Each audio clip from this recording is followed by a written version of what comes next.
Tonight, witness the chilling tale of Redstone Ranch, where courage meets darkness. Sam Whitaker faces a mysterious stranger whose presence bends reality itself. Don't forget to like, subscribe, and share. We'd love to know, where are you watching from? Let's get started. The Arizona sun hung low in the sky, casting long, jagged shadows across the sprawling Redstone Ranch. Sam Whitaker, a rugged man in his early 40s, wiped the sweat from his brow and squinted across the vast, dusty fields that had been in his family for generations. He had spent the day fixing fences, guiding stubborn cattle back into pens, and dealing with the relentless desert heat that seemed to beat down with a personal grudge. Normally, these were the trials of life he was used to, but tonight, an unfamiliar tension stirred in the air, prickling at the back of his neck, whispering of danger he could not yet name. The wind shifted suddenly, carrying with it a strange, heavy stillness. Sam's horse, a chestnut mare named Daisy, stopped mid-step and snorted nervously, stamping her hooves against the dry earth. The rancher tightened his grip on the reins and scanned the horizon with wary eyes. It was then he saw the figure, at first distant, then slowly advancing toward the edge of his property. The man wore a long black duster that seemed to absorb the dying sunlight, and his hat was pulled low, shadowing a face Sam couldn't fully see. There was a peculiar grace in his movement, a silent, gliding step that made Sam's chest tighten. He had faced outlaws before, men with guns and cruel intentions, but this presence carried something deeper, something older and colder. Sam's hand instinctively went to the revolver at his hip, fingers brushing the worn leather of his holster. The man stopped a few dozen feet away, tipping his hat slightly, a smile curling at the edge of his lips. There was no warmth in it, only an unnerving calm, a predator's pleasure in the fear he inspired. Sam swallowed, his throat suddenly dry. Who are you?" he called out, trying to sound braver than he felt. His voice cracked slightly, betraying the tension coiling through him like a tightly wound spring. The stranger's eyes gleamed beneath the brim of his hat, dark and sharp, as if they could see through the layers of Sam's very soul. "I am no one you need to know," the man said slowly, voice smooth, deliberate, carrying a weight that pressed against the desert heat. "What matters is what comes next, and I think you already understand." Sam's mind raced, trying to calculate the odds. He had faced storms, wildfires, and the occasional violent rustler, but this was different. This wasn't a man looking for money or revenge. This was something that made the very air feel heavy, as if the desert itself had paused to watch. Sam's horse shifted uneasily beside him, sensing the tension that his rider could not yet fully name.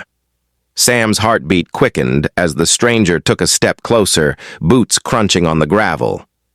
"I've heard a lot about you, Mr. Whitaker," the man said, tilting his head. "They say you're stubborn, tenacious. I wonder if that will save you tonight." Sam's pulse hammered in his ears, and he realized he had been holding his breath. He tried to draw on his usual confidence, the quiet resilience that had carried him through so many difficult seasons on the ranch. But this presence, it was different. It felt like the desert had shifted around him, bending the very rules of reality. He had to think fast. The shadows stretched unnaturally, long and twisted, creeping toward Sam as if the earth itself leaned toward the stranger. Sam's grip on the reins tightened until his knuckles whitened. "Please, just make it quick," he whispered under his breath, a plea that was both a surrender and a desperate hope that the end would come swiftly. He knew that this stranger was testing him, gauging his reaction, and the idea of bargaining with fate in that moment felt both foolish and inevitable. Every fiber of Sam's being screamed to run, yet he could not move, rooted in place by fear, instinct, and the strange hypnotic quality of the man before him. A faint wind stirred, carrying dust and the scent of dry sagebrush. The stranger's smile widened, slow and deliberate, and he made no move to raise a weapon. Yet the threat was absolute, unspoken, radiating from every measured movement he made. Sam's eyes darted to his revolver again, feeling the weight of it as if it were a talisman rather than a weapon. He had faced death before, but always on terms he could understand. This was different. This was a challenge not of bullets, but of will, courage, and the ability to face something far beyond the ordinary scope of danger. The desert seemed to hold its breath, the last light of day fading into an ominous twilight that made the world around him feel simultaneously vast and claustrophobic. Sam took a deep breath, trying to steady the rising panic. He thought of his family back in the ranch house, tucked safely inside against the encroaching night. He thought of the years he had poured into the land, the sacrifices, the relentless toil under the unforgiving sun. He wasn't about to surrender all of that, not without knowing what this man truly wanted. And yet, the stranger's gaze was unnerving, a piercing look that seemed to strip away pretense, revealing raw vulnerability beneath the rancher's rugged exterior. Every instinct screamed at him to run, yet he stayed rooted, wrestling with fear and the strange compulsion to stand his ground. The stranger raised a single hand slowly, not in aggression, but in a gesture that made Sam's pulse stutter. The air grew colder, or perhaps it was just the intensity of the moment. Sam could feel the sweat running down his back, dripping onto the dusty ground, yet he could not tear his eyes from the man before him. "Tonight, Mr. Whitaker, will test more than your courage," the stranger said, voice low and resonant. "It will test your soul." Sam's knees felt weak, his revolver heavy, and for the first time in his life, he felt completely exposed, standing alone in the desert against a force he couldn't understand. The sun finally dipped behind the distant peaks, and the desert fell into an uneasy twilight, a liminal space between day and night, between life and something darker. Sam's horse shivered beside him, nostrils flaring, sensing the tension that no words could convey. He whispered again, voice barely audible, "Please, just make it quick." A prayer to the stars, to the wind, to any force that might hear him. And as the stranger's shadow stretched long and impossibly thin across the ground, Sam realized that tonight the Redstone Ranch, his legacy, and perhaps even his life depended on facing something far beyond ordinary danger, something that could not be fought with skill alone. The stranger took another step forward, boots crunching softly on the desert gravel. Sam's revolver felt impossibly heavy in his hands, but he didn't raise it. There was no immediate threat of gunfire, yet the air itself seemed alive with danger, pressing down on him with suffocating intensity. Every instinct screamed at him to run, to hide in the shadows of the Redstone Ranch house, but some deep, stubborn part of him rooted him in place. He had survived storms, fires, rustlers, and wild animals, but nothing had ever felt like this. The weight of a presence that bent reality itself, testing his courage in ways bullets never could. "You've been stubborn all your life, Sam Whitaker," the stranger said softly, voice carrying over the whispering wind. "But stubbornness alone will not save you tonight." His eyes glinted in the fading light, cold and calculating. Sam felt the hairs on his arms stand on end. The world seemed to tilt slightly, like the desert itself was holding its breath, waiting for something irreversible. Sam swallowed hard, fighting the urge to tremble. He thought of his family inside the house, of the ranch he had inherited and fought to protect. He couldn't let this unknown force take it without a fight, but how could he fight what he could barely comprehend? Sam's gaze flicked to his revolver, then back to the stranger. I won't beg," he said finally, voice steadier than he expected. "But I also won't fight blindly." The stranger's lips curved into a slow, almost approving smile. "Interesting," he murmured, tilting his head. "I was expecting fear. I was expecting panic, but you? You have a different sort of courage. Perhaps that will be enough to earn you tonight's mercy." The wind stirred, dust rising in small swirls around them, and Sam felt the desert itself watching, waiting for the next move. The stranger reached into his coat and produced a small silver pocket watch, swinging it slowly before Sam's eyes. The world seemed to warp, edges of the horizon bending and shimmering. Sam's thoughts felt sluggish, trapped in some invisible current that tugged at his mind. Time seemed to stretch, elongate, slow, until it felt like the moment itself had frozen. His revolver felt light suddenly, almost irrelevant.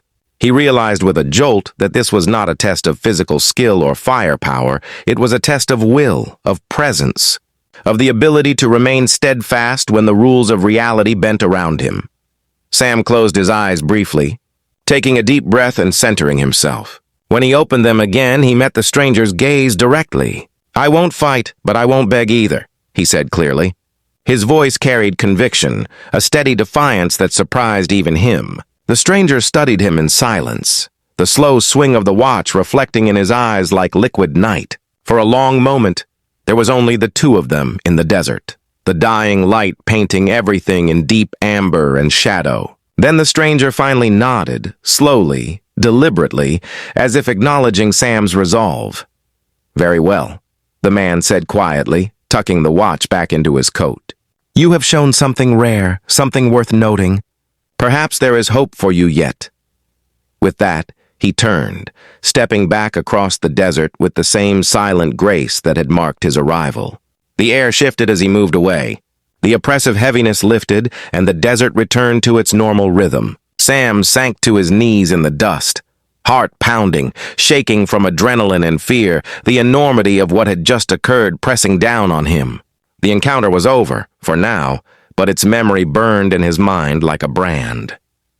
He finally looked up at the night sky, stars glittering coldly above the red earth of Arizona.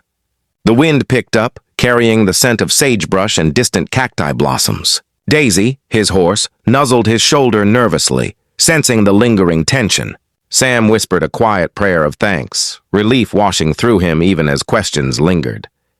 Who was that man? Why had he come to Redstone Ranch? And why had he spared Sam, leaving him alive yet forever changed? The answers didn't matter in that moment. What mattered was survival. The deep understanding that the desert, the land he loved, and the fragile peace of Redstone Ranch depended on his courage, now more than ever. Sam rose slowly, brushing dust from his worn jeans and boots. His hands still trembled slightly, but his resolve hardened. The encounter had been a test unlike any he had faced before, a reminder that life on the frontier was never just about brute strength or skill with a gun. Sometimes it was about presence, about courage when faced with incomprehensible forces. He would sleep lightly that night, and the memory of those cold, dark eyes would haunt him. But he also knew he had endured something that few men ever would. He had faced the devil's gaze and lived. As he turned back toward the ranch house, Sam cast one last glance at the horizon. Somewhere out there in the vast, unending desert, the stranger's eyes might still be watching, patient, waiting, knowing that not every confrontation would end in mercy. Sam's hand tightened on Daisy's reins, and he whispered to himself, a quiet vow to the land and his ancestors. Redstone Ranch would endure, and he would endure with it. The night deepened, the stars shining cold and distant, and the desert settled into silence once more, as if it too recognized the victory of courage against the unknown.